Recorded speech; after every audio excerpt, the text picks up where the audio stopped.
This conference will now be recorded. Hello and welcome to the Oregon Department of Agriculture's Hemp Grow Site Mapping Tool.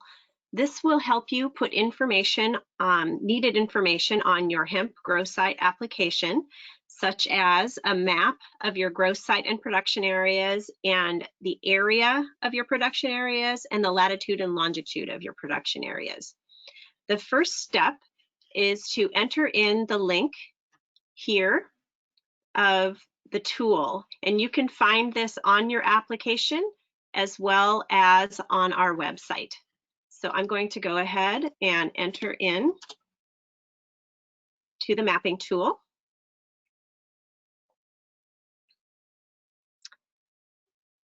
And this is what comes up. The first thing you'll want to do is go over to the left and click on the eye icon for more information. And this is where all the instructions for the tool are located. And as it mentions, you can use this to draw outlines around your grow site and production areas, add labels to your grow site and production areas, and calculate acres and find the latitude and longitude. So the first step is to find your site, and you can do that in two ways. I'm going to use an example location of a school grounds because it has some distinctive features we can use to simulate a hemp grow site. So first, I'm going to show you how to put a place in the address field, and I'm using Silverton High School. So I'm going to type that in first, and you can either hit enter, or oftentimes it's more accurate to look at the list it's suggesting and choose one of those items. So in this way, I was able to zoom right down to the grounds of Silverton High School. I'm going to close that out. I'm going to choose this home button, which will just take me back to the extent of Oregon. And I'm also going to show you how you can just zoom. So I'm going to put the approximate area in the center of the map and just choose the plus sign and kind of zoom in. If I'm starting to get a little off track, Silverton's now up here, I'm going to move it back to the center. So you can do it either way. It's faster if you can get right to the place, but if you're having a problem having it go right to the address, then you can do this. You can just keep zooming in and recentering it until you find the location that you want. So here is what I'm going to call the grow site. This is the parking lot and tennis courts and athletic fields of Silverton High School. And I can zoom in this far, but I'm not going to be able to quite capture, it's going to be right on the edges. So this will be easier for drawing the map, but when I print it, I might want to zoom back out a little bit. So the first step is just to choose this little artist palette, which is the draw tool. And then you're going to want to select this wavy zigzaggy line. So just click on that line. It'll go gray when it's activated. And now I'm going to choose a color and a thickness for the line. They have some preset lines here. I'm going to go ahead and choose the lightest gray one because I think that'll stand out the best against this map if I were printing it in black and white, or if I were faxing it in, which is a large percentage of the applications. If you're going to print your map on a color printer and attach it and mail it in, you can feel free to choose any number of contrasting colors that you'd like. I am going to make this a thicker line though. It's the line I'm going to put around the grow site, and I want it to be thicker than the lines I use to do the production area. So I'm going to choose a width of 8. Once I've got my line, it shows again here what it's going to look like, how thick it's going to look. All I need to do is bring the cursor over to the map, and it gives you instructions. Click to start drawing. And I'm going to click and outline this area.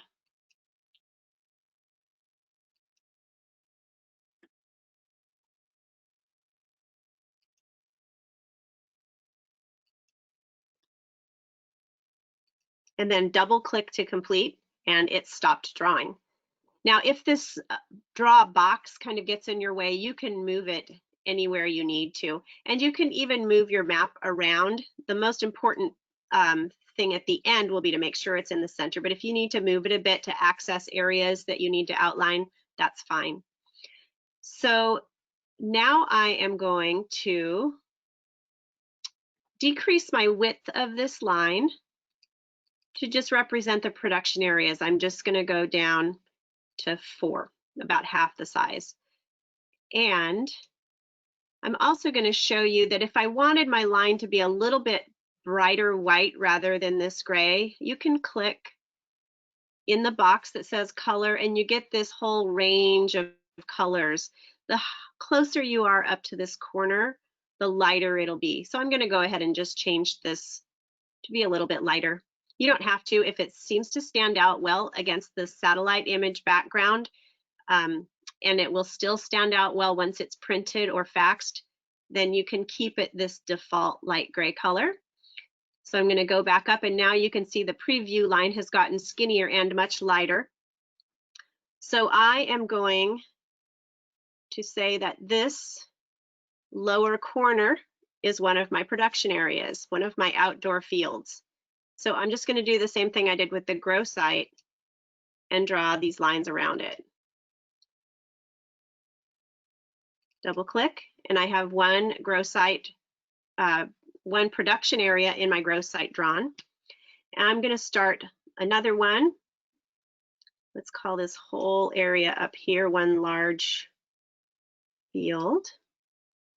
And it's got a little bit of a, oh, I'm going to get that one to stick.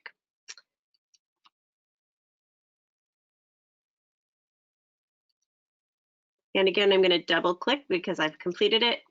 And there are both of my outdoor fields drawn in. Now I am going to use these tennis courts to simulate a couple of greenhouses. So I'm going to click again to start.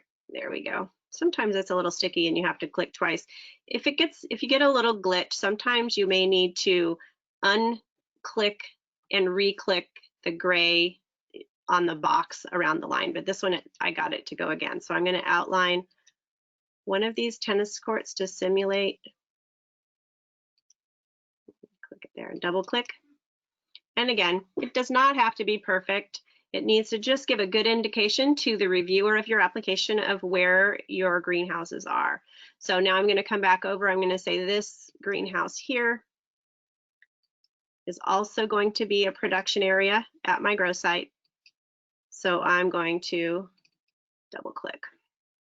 And there we have everything drawn that we need to have drawn, but now we just need to add some labels.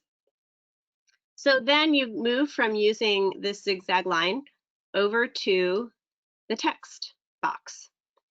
And we've got a font color here that's black. That would probably stand out okay here on our map, but once it was faxed or printed in black and white, it'd be harder to read it. So I'm going to also move it all the way up here to this corner so that the color of the text will also stand out. I'm going to write in here baseball 1 as the name of my first field that I drew in. And as soon as I type that here, it's going to put it in. We can't see a preview because we made it such a light color, but we should be able to just click right in the middle of the area and it'll plop in.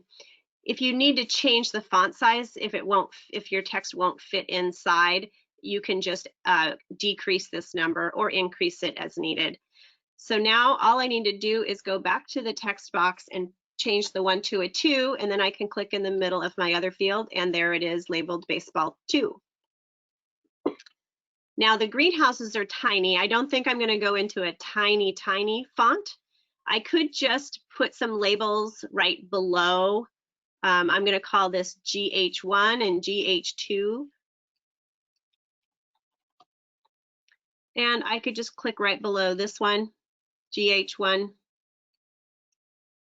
and right below this one, GH2. Oops, that one I'm going to undo. You can always come down and use this undo feature here at the bottom. I'm going to undo that because I want it to be There we go. Make sure it doesn't overlap. So now we have both of these greenhouses labeled. I'm going to show you one alternate way that you can label small things. I'm going to undo both of those.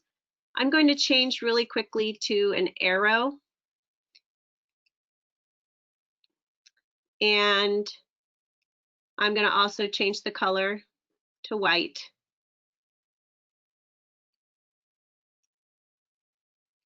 And then I'm going to need to change the outline color to white also. It does take 2 steps, or that way you can see the whole thing. If you didn't change the outline color, it probably wouldn't be a big deal. You'll still have a clear arrow. Now I'm going to choose the arrow, and I've got the color. I'm going to take this width down to 5 or 4. And then I'm just going to start here and move up into this area. Oops. Sorry about that. For both of them. Since this is a nice clear open area, it'll be easy to now go back to the text. And I already have GH2 listed here. So I'm going to click above this arrow to put the greenhouse 2, and this one to put greenhouse 1. And I'm all done with my labels. Now, clearly, when the reviewer of your application gets it, they'll be able to tell right where your production areas are and the names of them. These names should be exactly the way you've listed the names on your application.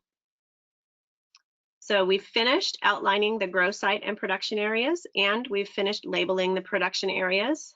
All of that was done again through this draw tool. I'll pop it open again. Then close it again, and you can always easily undo or clear. If you use the clear feature down here, you can just undo everything if you want to start over again. Now you're going to want to calculate the acres or the square feet of your production areas if you don't know them already. If you already know the acres of your field or the square feet of your greenhouse, you can enter those, but this is a tool to provide you some accuracy if you're not sure. It is a good idea to do your map first, so you can add this information to your application as you get there, or at least take note of it and stick it in there. So to do a calculation, instead of using the little artist palette, we're going to use the other tool, which is the measure tool. The first little icon here is for measuring area, so that's what we're going to do first. I'm going to move this over here first so I can do the outdoor fields. Since outdoor growth production areas are supposed to be measured in acres, I'm going to make sure the acres is chosen here, which it already is. It's at the top. And this is gray, so it's ready to go. And I'm just going to start clicking around this first one, and a blue line will appear. This blue line won't end up staying on your map. It's just there to show where you've been outlining. And then when I'm done outlining, I just double click, and it shows me that this area is 2.59 acres, and you can copy and paste that if you're doing the fillable electronic application, and just paste it right into your application. Then I'm going to say clear, and that blue line went away. I'm still have this gray, so we're going to see if this will start a new one for me. Sometimes I've been having some issues yet. So I'm going to go choose a different one and then go back to it. It's a little more reliable. Outline this area. Double click, and it shows me it's 5.97 acres, and rounding up to the nearest half acre is fine. So we could call this one 6 acres on the application. And I'm going to clear. Now we're going to go to the greenhouses, so I'm going to just move the box over so I can access the greenhouses. We really only need to do one if these are exactly the same footprint size greenhouses. Because my drawing, I probably didn't make them exactly the same size. But now we need to choose square feet from the drop-down menu. We don't want this to be in acres. Again, we're going to click this outline. I'm going to have to do this toggle back and forth to make sure the blue line is showing up.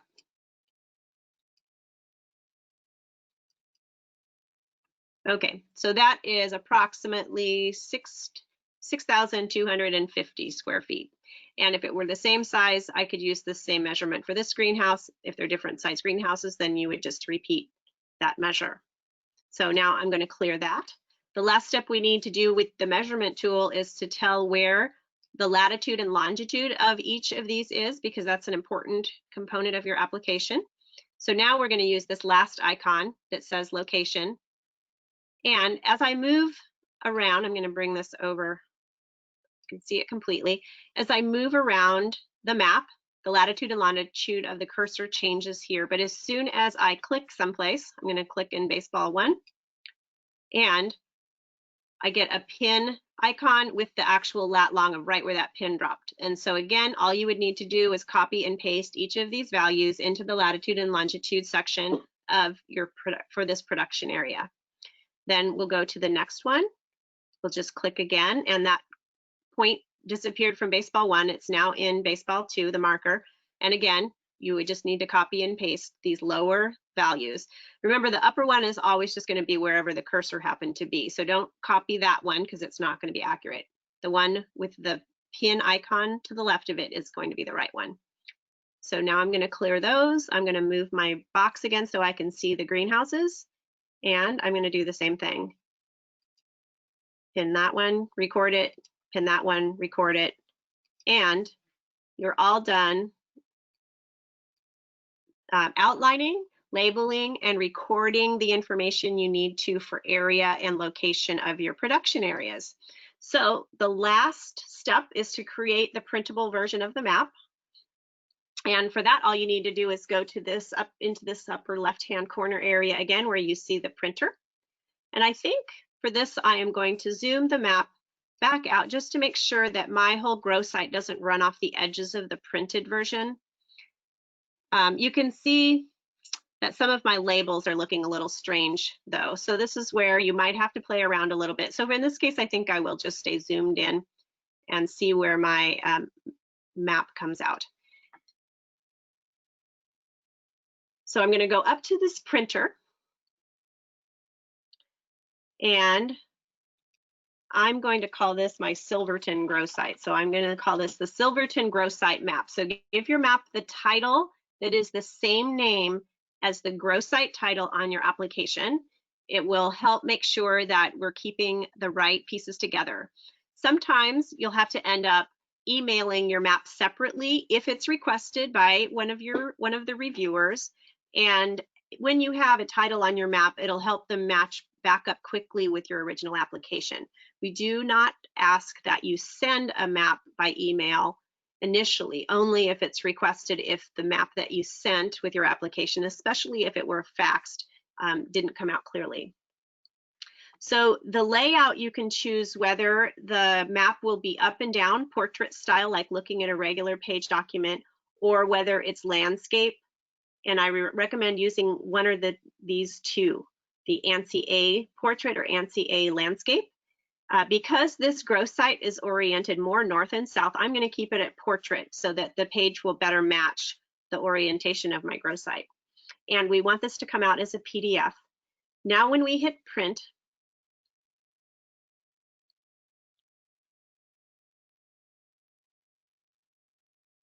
we have generated the PDF. So it's a little bit confusing. This is not actually going to print it on your printer, but now you can click on your grow site map, and it'll give you some options of whether you want to open it right here in the web browser or whether you want to save the file or open it with a PDF viewer. I'm going to go ahead and open it in Firefox so that it stays here in my tutorial recording. It'll open in a new tab. And here it is. It actually came out fine, even though I was zoomed at that level. So that's good. It didn't cut off anything. I'm going to just zoom out so we can see the whole thing. And this is what your map looks like. It's a nice, crisp, clean version and is likely to help your application move right on through if you don't have any other issues that need to be addressed on it. So I highly recommend using this tool for that reason. I'm going to go ahead and close this tab, and we are back to the mapping tool. We are complete with our mapping exercise. If you have any questions, feel free to call or email ODA and we can help you walk through this. Thank you.